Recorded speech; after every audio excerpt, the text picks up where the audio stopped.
Another day, another run. Training for a marathon, let's face it, can be all-consuming at times. You wake up in the months leading up to a big race with a focus. It's only natural that once that race is done, there's going to be a big old gap where that focus used to occupy. So if you've been in a rut with your running, maybe it's post-marathon blues, or you feel like your progress has maybe stagnated recently, then hopefully today's video will help you get out of it. It is Monday morning and it's a race week for me. I'm racing a 5k down in Barrowford, or should I say up in Barrowford, this Saturday, where I'm hoping to run closer to my summer goal of breaking 14:30 for the 5k.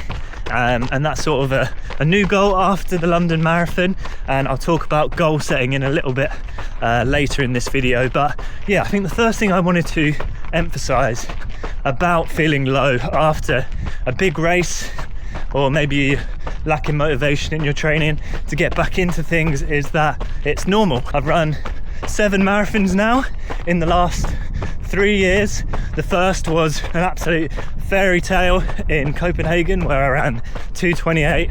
The second was a bit of a disaster, where I ran 10 minutes slower than the first one in Valencia. And I guess what I'm trying to say from these results is, no matter the marathon I've done, there's always been points after the race where I've felt periods of feeling low or lacking motivation to get back into training. So yeah, I've learned it's natural, it's part of the process of recovering, I guess, from a big race, from a big goal that you've set, and yeah, accepting it and being able to move on from it.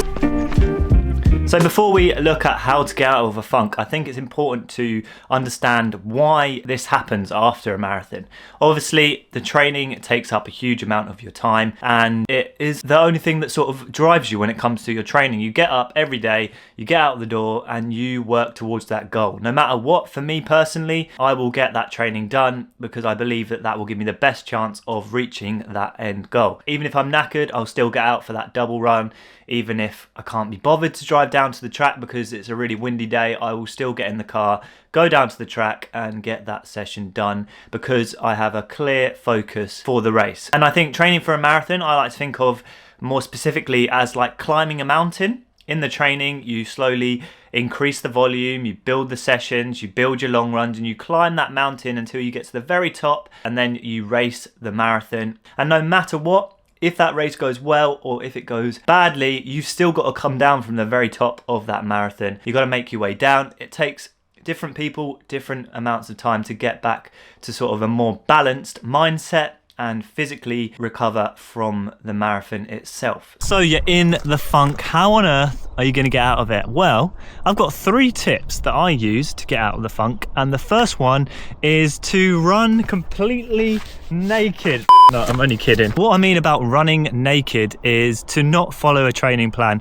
I've got a really good relationship with my coach Victor, that after a big race like London, I take some time off with my training where I'm in control. I decide if I want to wake up and go for a run in the morning. I decide if I want to go down to the track and train with my mates. Just take some time away from training towards something to just, yeah, let yourself enjoy running for what it is. Getting out, exploring, without a goal in mind can be, yeah, really freeing in the weeks after a race where you're not really sure what you're going to be training for next. And it allows me to sort of get some time to myself where I'm not worried about making sure I get out for my morning run or making sure I get down to the track to hit that track session. And it allows me just to maybe enjoy my running a little bit more than maybe I would, say, if I was trying to force it and get back into working towards the new goal. So another thing that I've found really helps me get out of a funk is to switch it up a little bit.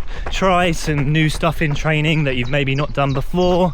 For me, when I transition from the marathon to the 5k, that means introducing a bit more speed work, some hill sprints. And I find often the new stimulus not only can spice things up when it comes to your training in terms of, yeah, making things a little bit more interesting from the mundane sort of long marathon sessions, those long runs, which can stimulate the brain a little bit, and it also can help bring you out of a funk in terms of if you feel like you've stagnated a bit, because as soon as you introduce a new stimulus into your training, your body has to adapt. Then you can find yourself getting faster over the shorter distances, which ultimately helps again reinforce that your training's going well, and then you can suddenly find yourself getting in a good flow of things again. And the third and final thing, the most important thing I would say, is set yourself a new goal. What's next? As runners, I think it's always great to have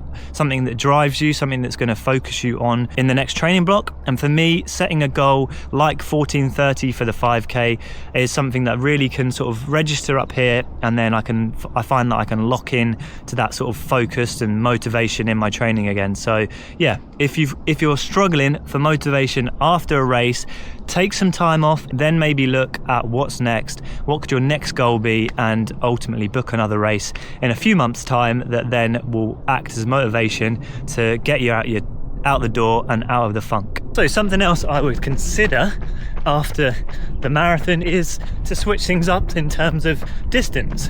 Do some 5Ks, some 10Ks, some half marathons. The beauty of the shorter distances, and what I'm focusing on at the moment in the 5K, is that I can race pretty much every other weekend, track my progress, and it motivates me in my training to keep working hard. Whereas obviously the marathon, you have to train for months for one big event, and then if it doesn't go so well, then well, you're stuffed, aren't you? So my advice would be, don't be afraid to switch it up a little bit, and if all else fails and you need some motivation, then buy yourself some new running shoes. Do you know what's worse than the marathon funk? Having to put new sheets on the bed. That's going to be fun later, but we'll worry about that in a bit. But yeah, hope you got something from today's video. I must admit, since London, I've been feeling a little bit out of sorts in terms of when it comes to my own training, but since I took some time off and refocused things towards the shorter distances, to new goals this summer, and ultimately another marathon in October time, which I'm not going to reveal just yet. I'm going to leave people guessing. Yeah, I felt a lot better when it comes to my training, and things are going in the right direction. So I've got a lovely little 5k this Saturday that I'm looking forward to. I ran my first 5k race of the season, and I ran 14:50, so a track PB, and I'll be racing on the road for this one, which I'll be trying to beat my road PB of 14:42. So we'll see. I've got 5k races from now up until the end of August, so plenty of opportunities, as I was saying, to get some races in, to enjoy my training. If you're new around here, make sure you like, subscribe, comment down below which marathon you think I'm going to be doing in August, and yeah, I'll see you in the next one. Aspire to run, run to inspire.